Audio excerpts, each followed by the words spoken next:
Սիրելի գանձակարցիներ, բայց ես տեսնում եմ այստեղ ոչ միայն գանձակարից, Կիրանցից եմ տեսնում, Նոյեմբերանից, Ենոքավանից, որ Սարատովից նույնիսկ մարդ կա։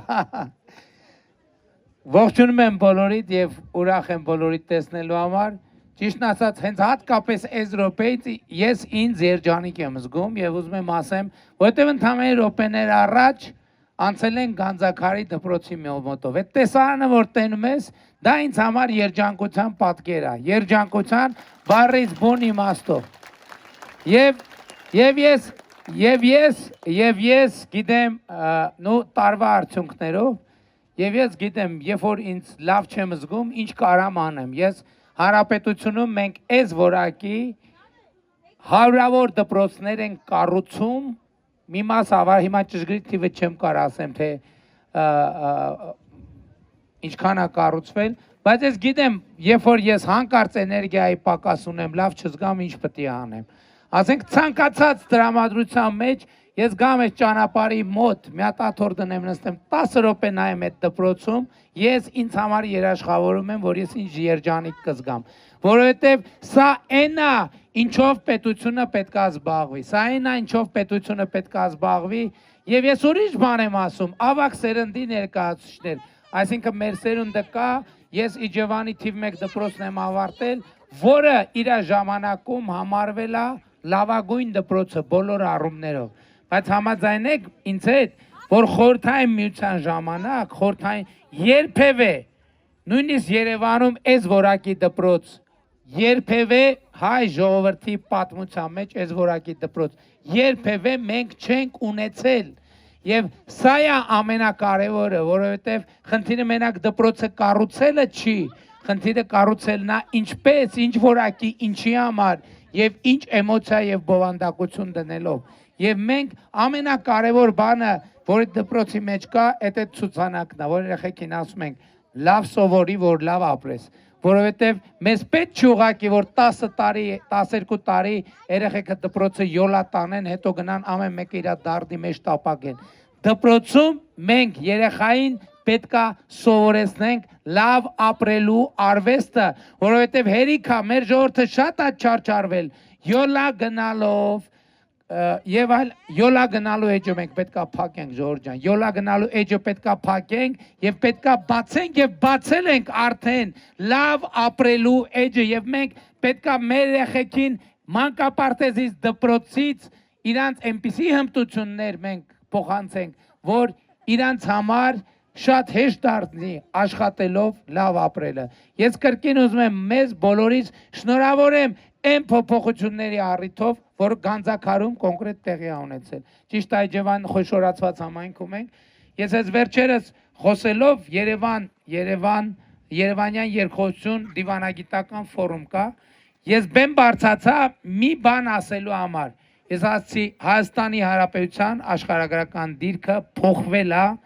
եւ այն ժամանակ, երբ որ մեզ ասում էին եւ մեր դպրոցներում նաեւ են սովորացրել, որ գիտեք Հայաստանի աշխարհագրական դիրքը ահավոր է, սարսափելի է, վատ է եւ այլն եւ այդպես շարունակ։ 2026 թվականի մայիսին ես ինձ համար արձանագրել եմ, որ Հայաստանի Հանրապետությունը ունի աշխարհում հնարավոր ամենալավ աշխարհագրական դիրքը, որովհետեւ Եվրոպական հանձնաժողովի նախագահ գալիս է դիմացս նստում եւ ասում է մեր հանդիպումը սկսում է հետևյալ նախադասությամբ. Հայաստանը նստած է արևելքի եւ արևմուտքի միջև ամենակարճ ճանապարհի վրա։ Եվ մենք այդ պահին որ հասկանում ենք, որ Հայաստանը ունի բոլոր հնարավոր աշխարհագրական դիրքերից ամենալավ աշխարհագրական դիրքը, եւ այս գիտակցությունն է, որ մեզ օգնում է, որ մենք Հայաստանը կոնֆլիկտի փակուղուց դարձնենք խաղաղության խաչմերուկ, Հայաստանը դառնում է խաղաղության խաչմերուկ, եւ նրանք, ովքեր հետևել են լրահոսին, երեք Միացյալ Նահանգների նախագահ Դոնալդ Տրամպը գրառում էր արել։ Իհարկե շատ ջերմ խոսքեր էր ասել իմ մասին, աջակցության խոսքեր էր ասել, ինչի համար ես շնորհակալ եմ, բայց դա չէր կարևոր իմաստը։ Կարևոր իմաստը այն էր, որ աշխարհի թիվ 1 գերտերությունը Հայաստանը դիտարկում է որպես արևելքից արևմուտք էներգակիրների տարանցման ուղի։ Սա հեղափոխություն է, ժողովուրդ ջան, սա հեղափոխություն է, որովհետև դա նշանակում է, որ Հայաստանեն հոսելու միլիարդներ, դա նշանակում է, որ Հայաստանը միլիարդների եկամուտ է ստանալու, դա նշանակում է, որ այդ միլիարդների եկամուտը ծառայելու է Հայաստանի քաղաքացիների բարեկեցությանը։ Հայաստանի քաղաքացիների բարեկեցությանը ինչպես այսօր է ծառայում Հայաստանի Հանրապետության բյուջեն ձեզնից յուրաքանչյուրի բարեկեցությանը։ Նախկինում, երբ որ ես ասում եմ, որ պետական ոչ մի մեզնից, ձեզնից ոչ մեկի ոչ մի ընտանիք իր բարեկեցության վրա ավելի շատ գումար չի ծախսում, ինչքան ծախսում է Հայաստանի Հանրապետության պետական բյուջեն։ Եվ Հայաստանի բյուջեին մենք բոլորս պարտավոր ենք վերաբերվել որպես մեր ընտանեկան բյուջե։ Դա մեր ընտանեկան բյուջեն է։ Եվ հիմա կոնկրետ օրինակ բերեմ։ Առողջության ապահովագրությունով մենակ 2026 թվականի առաջին 4 ամիսներին $142 միլիոն 142 միլիոն դոլար մենք ծախսել ենք մինչև 18 տարեկան երեխաների եւ 65+ թոշակառուների առողջության հետ կապված կարիքները հոգալու համար։ Այսօր հարյուրավոր ընտանիքներ, որ իրան չէին կարող թույլ տալ 1 միլիոն, 2 միլիոն, 3 միլիոն, 4 միլիոն, 5 միլիոն դրամանոց վիրահատություններ, մարդիկ վիրահատվում են եւ իրանց կյանքն է փրկվում եւ այդ վիրահատության համար վճարում է Հայաստանի Հանրապետության պետական բյուջեն։ Ահա եւ ձեզ ապացույց, որ պետական բյուջեն ձեր ընտանիքի բյուջեն է, որովհետեւ բոլորի ընտանիքում համ 65+ տարեկան մարդ կա, համ միջև 10, գիտեք չէ, որ երեխեքինն էլ, միջև 18 տարեկան երեխեքինը, այսինքն մեր, որովհետև էսա հիմնական իմաստը եւ պետությունը տենց պետք է լինի։ Պետական ընտանիքն էլ է տենց, չէ՞, ոնց է աշխատում ենք, բերում ենք ամեն չնայած հիմա անկախ եկա, լավ է։ Այն ժամանակները տեղ կար, չէ՞, տներում բան կար, տենց ասենք վազի տակ բան փողերը դնում էինք այնտեղ ընտանիքից։ Հիմի անկախ եկա, բայց իմաստը է դա, պետական բյուջեն էլ է այդ։ Եվ ես չեմ խոսում թոշակների բարձրացման մասին, որովհետեւ բավարար չափով խոսել եմ։ Կան մարդիկ ում թոշակը 10,000 դրամ եւ ավելով բարձրացել է։ Հրապարակում էս պայն կան այդպիսի մարդիկ։ Դե ծափ տվեք գոնե։ Բայց քանի որ ես աշխարհագրական դիրքի փոփոխության մասին եմ խոսում, ժողովուրդ, Գանձաքարի աշխարհագրական դիրքն էլ է փոխվել։ Որովհետեւ Գանձաքարի ցակար ճանապարհի բացմամբ այն ժամանակ Գանձաքարը ըստ էության գալիս էինք, էլ գնալու տեղ չկար։ Ճիշտ է, այդ գրունտային ճանապարհը եղել է, ճիշտ է, օգտագործվել է, բայց մեծ հաշվով դա անտառային գրունտային ճանապարհ էր։ Բայց մենք նաև շատ կարևոր էր, որ Գանձաքարի ցակար ճանապարհը կառուցեցինք եւ Գանձաքարի աշխարհագրական դիրքը դրանով փոխվել է։ Գանձաքարը այլևս Իջևան խոշորացված համայնքի վերջի գյուղը չի, Գանձաքարը կենտրոնում է, որովհետեւ համայնք մտնող ճանապարհներից մեկը անցնում է Գանձաքարով։ Դուք տեսել եք արդեն, որ դեպի Այգեստան փողոց տանող ճանապարհը, որ էլի տասնյակ տարիներ, հիշում եք ջրապ, վերջին անգամ որ ես այդտեղով, ես ինքս քշելով եկել եմ, ջիպով ես դժվարությամբ եմ անցել այս վերևի ճանապարհով։ Այդ ճանապարհը այսօր տեսնում եմ արդեն կառուցված է, գծանշված է։ Դեպի հրապարակ տանող այս ճանապարհը նոր իմացա առաջիկայում միջին նորոգում կլինի։ Առաջիկայում մենք Գանձաքարի հետ կապված մի շատ կարևոր ուրիշ բաներ ենք անելու։ Մենք հիմա մտածում ենք, գիտեք որ ճանապարհի եզրերի հողերը անտառային նշանակության հողեր են եւ այդտեղ լիքը սահմանափակումներ կան։ Բայց հիմա այսքան ներդրում արել ենք, հիմա մենք կարգավորում ենք մտածում, որ ներդրումային ծրագիր ներկայացնելու դեպքում մենք այդ բացատային հատվածներում, որտեղ ծառ չկա, ներդրումների հնարավորություն ստեղծենք, նաև պայմանների մեջ Գանձաքարից եղել են մարդիկ կան, որ դիմել են այդ հարցով մի 2 տարի առաջ, ես խոստացել եմ, որ կան, այսինքն պատկերացրիք չէ, բացատներ կա, այնտեղ թեթև կոնստրուկցիաներով հնարավորություն տանք մարդիկ ներդրումներ անեն եւ նաեւ իրանց վրա պատասխանատվություն դնենք արտարի պահպանման ուղղությամբ, որտեվ Ենոք Հավանի օրինակը մեզ ցույց տվեց, որ նրանք ովքեր այդ տարածքում գործ են անում, անտառը ավելի լավ են պահում, քան պետությունը, որովհետև այդ իրանց միջավայրն է, իրանց տունն է, եւ այդ նույն օրինակը մենք պատրաստվում ենք նաեւ բերել այստեղ, եւ ես համոզված եմ, որ առաջիկայում ներդրումային, այսինքն մենք ներդրումային ծրագրի շրջանակներում այս խնդիրը կլուծենք։ Տավուշի մարզի համար հաջորդ կարևոր նորությունը, երբ որ ասում եմ, որ այդ իմիջիալոց մեր միջազգային գործընկերներն են մեզ գլխի գցել։ Մենք ես անկեղծ ասում եմ, այդ բանը իմ մտքով չի էլ անցել, որ արևելքից արևմուտք ամենակարճ ճանապարհ անցնում է Հայաստանով, ավելին արևելքից արևմուտք նկատի առնվում կենտրոնական Ասիան եւ Եվրոպան։ Ասենք պատկերացրեք կենտրոնական Ասիայից Ադրբեջանով, Թուրքիայով դեպի Եվրոպա, որ ամենակարճ երթուղին անցնում է Հայաստանով, բայց ավելին այդ երթուղին անցնում է Տավուշի մարզով։ Եվ Տավուշի մարզով, Լոռու մարզով, այսինքն դա նկատի առնվում Իջևան, Դիլիջան, Վանաձոր, Վանաձորից Վանաձոր, Սպիտակ, Ջաջուր, Գյումրի, Ախուրիկ ճանապարհը, եւ հիմա մենք ներդրումային հիմա ուսումնասիրությունա տեղի ունենում, թե որն է ամենակարճ ճանապարհը արևելքից արդեն Տավուշի մարզի միջով։ Հետազոտությունը ցույց կտա, դու գուցե դա Կայանով անցնող ճանապարհն է, գուցե դա Բերթով անցնում, այսինքն որևէ տեղով, եւ սա միլիարդների պոտենցիալ է Հայաստանի Հանրապետության համար եւ Տավուշի մարզի համար, եւ սա բարեկեցության նոր աստիճան է, եւ այդ դպրոցում երեխեքը պիտի լավ սովորեն, որովհետեւ այդ ամբողջ լոգիստիկան, այդ ամբողջ ճանապարհները, այդ ամբողջ ենթակառուցվածքները սպասարկելու համար պետքա շատ լուրջ գիտելիքներ ունենան։ Ավելին, հիմա նույն տրամաբանության մեջ մենք մտածում ենք, որ Ղազախ, Իջևան, Դիլիջան երկաթուղին նույն տրամաբանության վերականգնենք, բայց այստեղ խնդիրն է նա, որ գիտեք, որ Դիլիջանից ծռվում է երկաթուղին գնում է դեպի Հրազդան եւ գնում է դեպի Երևան, բայց Ֆիոլետովոյի հատվածում մի կտոր կա, որ հյուսային ճյուղը երկաթուղու, այսինքն Այրուն Վանաձորը, Այրուն Վանաձոր Գյումրին եւ Իջևան Հրազդանը մոտենում են իրար, այնտեղ եթե չեմ սխալվում Խուդացյանը ուրա, պարոն Խուդացյան 6 կիլոմետր էր հեռա, թե 16 երկաթուղու ճյուղերը Ֆիոլետովոյի։ Կարծեմ երկու ճյուղերը իրարից 6 կիլոմետր հեռու են, այսինքն 6 կիլոմետր երկաթուղի կառուցելու դեպքում այդ երկու ճյուղերը կմիացնենք եւ էլի ամենակարճ երկաթուղին հյուսիսից հարավ, արևմուտքից արևելքից արևմուտք կանցնի էլի Տավուշի մարզում։ Գիտեք, Հաղարծին գյուղում մեծ սողանք կա, որը մեծ պրոբլեմ է, բայց եւ մոտավորապես $500 միլիոն կարժենա, բայց այդ $500 միլիոն դնելը իմաստ ունի թե չունի, կախված է նրանից, թե ինչ բեռներ են գնալու եւ ինչքան բեռներ են գնալու, եւ մենք այս ուղղությամբ մտածում ենք։ Ես ուզեցա խոսել աշխարհագրության փոփոխության հնարավորության մասին, թե ինչպես կարելի է ոչ մի տեղ չգնալ, գյուղը, բնակավայրը մնա նույն տեղում եւ իր աշխարհագրական դիրքը փոխվի։ Իսկ երեք զորահանդեսը նայել եք, ժողովուրդ։ Եվ ինչ տպավորություններ։ Ես մի հարց ունեմ, ինչ շատ հետաքրքիր է, ովքեր են, որ ում համար անսպասելի էր, որ այդքան տեղի ունեցա, ում համար անսպասելի եղել։ Իսկ ում համար էր, որ սպասելի, որ տենց էլ պետք է ալներ։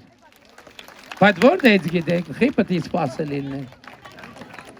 Հա, չէ, նախկինում որ հայտարարել ենք, մեր ասածին վստահել ենք, եւ ես ուզում եմ բոլորիդ շնորհավորեմ ձեր նոր բանակի առիթով։ Եթե տեսակ ժողովուրդ ջան, այնտեղով այդ զորահանդեսով ոչ մի նախկինում ուրիշի կողմից օգտագործված ոչ մի բան չի անցել։ Նույնիսկ, հա, մենակ են երկու Նիսանները, որի մեջ նախարարը եւ գլխավոր շտաբի պետն էին, դե քննարկում ենք, ասում ենք բան անենք, առնենք նոր բան, նախարար այդ մտածեցինք, ասենք լավ էլի, ոչինչ, այդ ընդամենը այդ բան չի, զորքի բանակի մաս չի, պետք չի որ առնենք, դա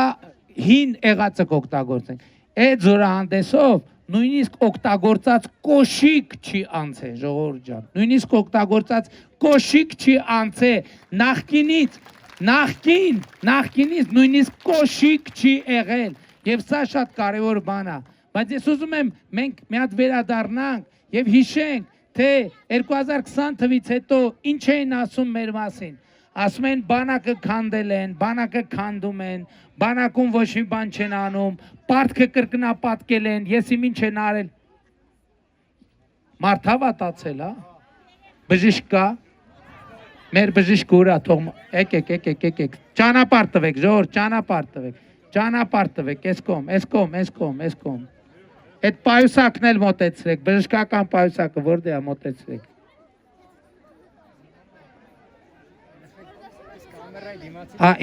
Ինքը բժիշկ է, ինքը թող զբաղվի, ինքը բժիշկ է։ Աստեղ էլի բժիշկը բժիշկ է աստեղ, մի րոպե։ Ուրա Ադամյանը ուրա ստեղ էր։ Եվ ինչ էին ասում են, բանակի վրա ոչ մի բան չեն անում, թալանում են, էս են անում, Կանադային տուն առնում, Շվեյցարիային տուն անում, Ֆրանսիային տուն առնում։ Ահա, երեք դուք տեսաք ձեր սեփական աչքերով միլիարդավոր դոլարների մասին ժողովուրդ ջան, այդ ամեն ինչի վրա իրանց գները կպցրած չէր, հասկանալիորեն, բայց դուք հույս ունեմ, որ տեսաք եւ պատկերացում կազմեցիք, թե ինչի մասին է խոսքը, բայց շատ կարևոր է, որ այդ թվում զորահանդեսի ֆոնին մենք ընդդիմության մեզ ուղղող մեղադրանքները գնահատենք, այդ մարդիկ բանակի մասին մեղադրում էին մեզ, դուք հիմա տեսաք։ Հիշում եք, որ մեզ ասում էին միջանցք են տալու, 2 օր առաջ ստորագրվեց թրիփ նախագծի իրագործման ուշագիրը, որտեղ սևով սպիտակի վրա գրված է, որ ծրագիրը իրականացվում է Հայաստանի ինքնիշխանության, տարածքային ամբողջականության, իրավազորության շրջանակում եւ մի հատ էլ գրած է, որ Հայաստանը լիարժեք ինքնիշխանություն, իրավազորություն եւ տարածքային ամբողջականությունը պահում թրիփ նախագծի իրագործման բոլոր հատվածների նկատմամբ։ Այս էլ երկրորդը։ Հիշում եք, որ 2024 թվին, հիշում եք, որ ասում էին ոսկեպարի եկեղեցին տալու են։ Ուրա հիմա ոսկեպարի եկեղեցին այսօր մենք նորոգել ենք։ Հիշում եք, որ ասում են Կիրանցը տալիս են։ Ո՞վ ա եղել Կիրանցում սահմանազատումից հետո։ Ո՞վ ա եղել։ Քչերն են եղել։ Կիրանցում մենք պաշտպանական կառույցներից հələ բանակի ամրացված շրջանները ձեզ չենք ցույց տվել կամ մասամբ ենք ցույց տվել։ Այսօր մենք մենակ Իջևան խոշորացված համայնքում 2 տեղ ունենք ամրացված շրջան։ Եվ դրանք բերդեր են եւ ամրոցներ են, որոնք տասնամյակներով ծառայելու են Հայաստանի անվտանգությանը։ Հիշում եք, որ ասում էին պատերազմ առնելու 2024 թվին։ Ես ասում եմ պատերազմ չի լինելու է խաղաղություն։ Պատերազմ չի լինի։ Ժողովուրդ ջան, ես ձեզ ուղիղ ուզում եմ ասեմ։ Ես հասկանում եմ, որ այդ թվում 24 թվին դրանից առաջ իմ շատ կայացրած որոշումներ ձեզ համար հասկանալի էլ չեն եղել, բայց եթե մենք 24 թվին տրվեինք ճնշումների եւ գնայինք ուրիշ ճանապարհով, մենք այսօր Իջևանի կեսը կորցրած էինք լինելու առնվազն, որովհետեւ այն ինչ որ անում էին, այդ թվում խաչը դոշներից կախած, դա դավադրություն էր Հայաստանի պետության դեմ, դավադրություն են, այսօր էլ խաչով մարդիկ կան, որ դավադրություն են անում, եթե մենք այդ խաչով մարդկանց հետևից մեր ժողովուրդը գնար, այսօր Իջևանի կես տեղով էր անցնելու սահմանը լավագույն դեպքում, իսկ այսօր Իջևանը ազատ է, այսօր Իջևանը բարեկեցիկ է, այսօր Գանձակարում դպրոց կա, այսօր Կիրանցում դպրոց կա, այսօր Կիրանցի երեխեքը ապրում են առանց անվտանգության մի մտավախության եւ ասում են ով է երաշխավորը, ես եմ երաշխավորը, ես երաշխավորել եմ, ես մտել եմ Կիրանց, ասել եմ ժողովուրդ, իմ ասածը լսեք, ես եմ Կիրանցի երեխեքի անվտանգության երաշխավորը, այսօր Կիրանցում մի երեխա կա, որ մտավախություն ունի դպրոց գնալ, կամ գնա ֆուտբոլի դաշտում խաղալու, որևէ մտավախություն կա, որևէ ծնող կա այսօր Կիրանցում, որ ասում է ես իմ երեխուն դպրոց չեմ ուղարկում, որ անվտանգ է, չկա, գիտեք ինչի համար, որովհետև ոչ թե Կիրանցից հարյուրավոր կամ հազարավոր կիլոմետրեր են կողմ գտնվող պետություններն են Կիրանցի անվտանգության երաշխավորը, այլ Հայաստանի Հանրապետությունն է Կիրանցի անվտանգության երաշխավորը եւ դա է ամենամեծ եւ ամենահուսալի անվտանգությունը։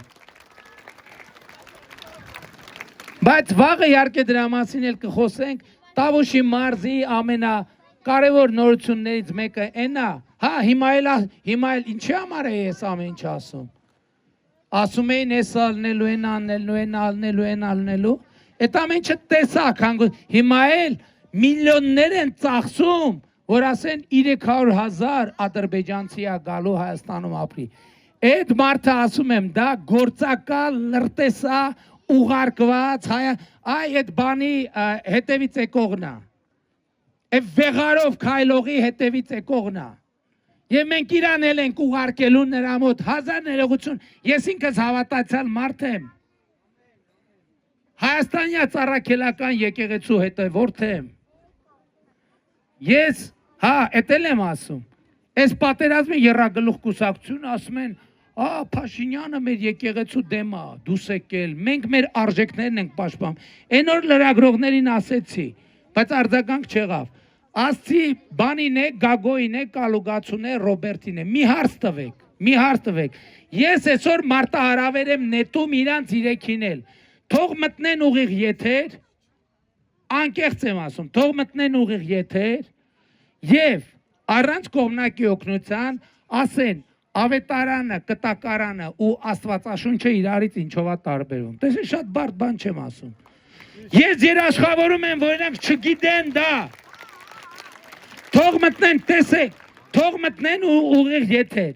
ասեն աստվածաշունչը, ավետարանը, նոր կտակարանը ինչով են իրարից տարբերվում և ես կընդունեմ, որ իրանք Հայաստանյաց առաքելական եկեղեցու պաշտպաններ են, իրանք Հայաստանյաց առաքելական եկեղեցու թշնամիներն են, որովհետև իրանք և իրանց հետ գործակցող ոմանք եկեղեցին դարձրել են գործակալական ցանց և մենք դրանից պետք է ազատագրենք մեր պետությունը և մեր եկեղեցին, սրա մասին է խոսքը ժողովուրդ ջան։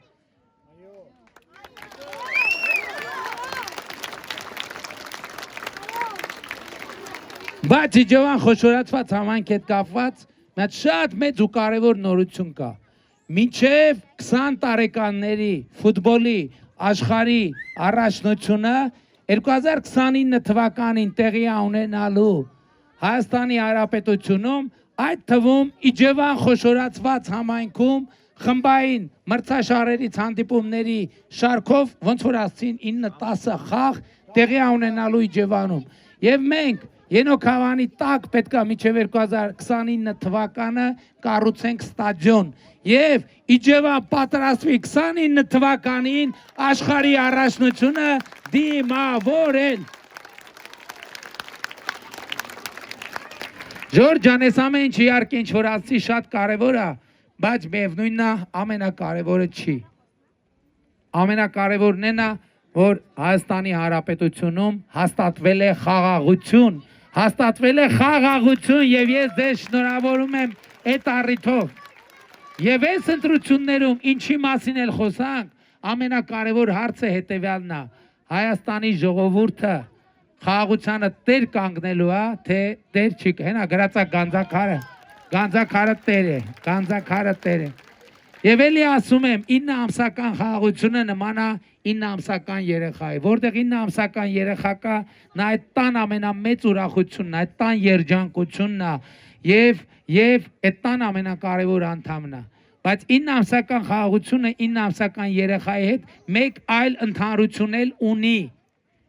Դա հետևյալն է, եթե չխնամենք 9 ամսական երեխային, 9 ամսական խաղաղությունը, 9 ամսական երեխայի նման նա չի ապրի։ Էսա պատճառը, որ մենք կոչ ենք անում ձեզ, խնդրում ենք, հորդորում ենք 2026 թվականի հունիսի 7-ին գնալ ընտրական տեղամասեր և տեր կանգնել խաղաղությանը գործելով հետևյալ տրամաբանությամբ։ Ընտրություններ 2026-ին քվեարկում ենք, ընտրություններ 2026-ին քվեարկում ենք, ընտրություններ 2026-ին քվեարկում ենք, շատ կարևոր է բայց արձանագրել, թե ինչ ենք քվեարկում 16-ին, որովհետև 16-ի քվեարկելը պիտի նշանակի և նշանակում է, որ մենք մեր պետությանը տեր ենք, մեր անկախությանը տեր ենք, մեր ապագային տեր ենք և խաղաղությանը տեր ենք։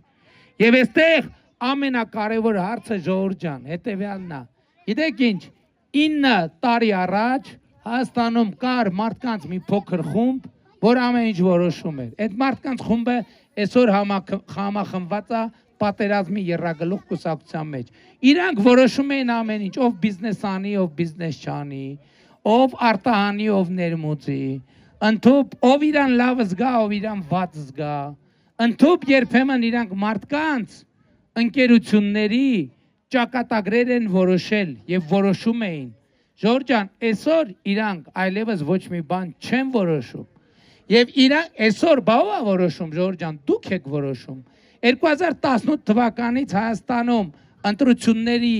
ուրեմն մի քվեաթերթիկ անգամ չի կեղծվել ընտրությունների արդյունքները եւ ձեր կամքը լիարժեք արտահայտվել է։ Եվ այսօր նրանք փողով ուզում են ոչ թե ձեր ձայնը, ձեր իշխանությունն են ուզում գնեն, օտարեն ձեզնից, որ շարունակեն այն թալանը, որը մենք ընդհատել ենք 2018 թվին, եւ այդ թալանի ընդհատումն է, ինչով են կառուցել դպրոցը, ժողովուրդ ջան, ինչ ճանաչում եք։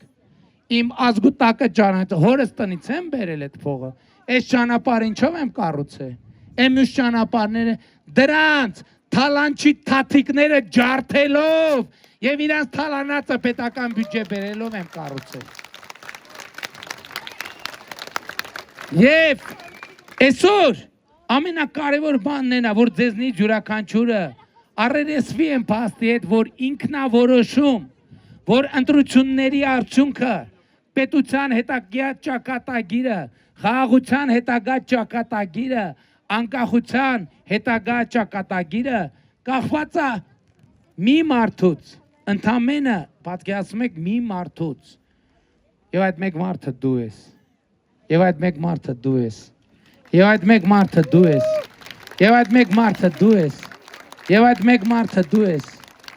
եւ այդ մեկ մարդը դու ես, եւ այդ մեկ մարդը դու ես, եւ այդ մեկ մարդը դու ես, եւ այդ մեկ մարդը դու ես, եւ այդ մեկ մարդը դու ես, եւ այդ մեկ մարդը դու ես, եւ այդ մեկ մարդը դու ես, եւ այդ մեկ մարդը դու ես։ Ուր այդ մեկ մարդը ես ուզում եմ իրա ձեռը տենամ։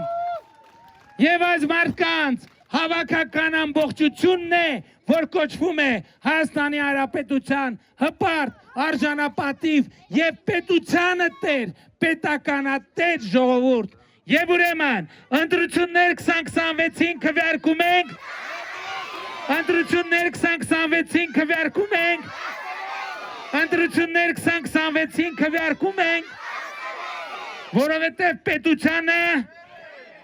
անկախությանը, ապագային, խաղաղությանը, Գանձակարին, Իջևանին, Տավուշի մարզին, Երևան մայրաքաղաքին, Հայաստանի Հանրապետությանը, փառք նահատակներին եւ կեցե Հայաստանի Հանրապետությունը։ Շնորհակալ եմ ժողովուրդ ջան, շնորհակալ եմ։ Երկու հայտարարություն։ Մեր եզրափակիչ հավաքը տեղի ունենալու վաղը ժամը 20:00-ին, ոչ մի րոպե շուտ եւ ոչ մի րոպե ուշ։ Ուղիղ 20:00-ին սկսվելու է մեր եզրափակիչ հավաքը Դոկի հարակից հրապարակում, ազատամարտիկների հրապարակում։ Հրավիրում եմ ում։ Հրավիրում եմ մի մարդու։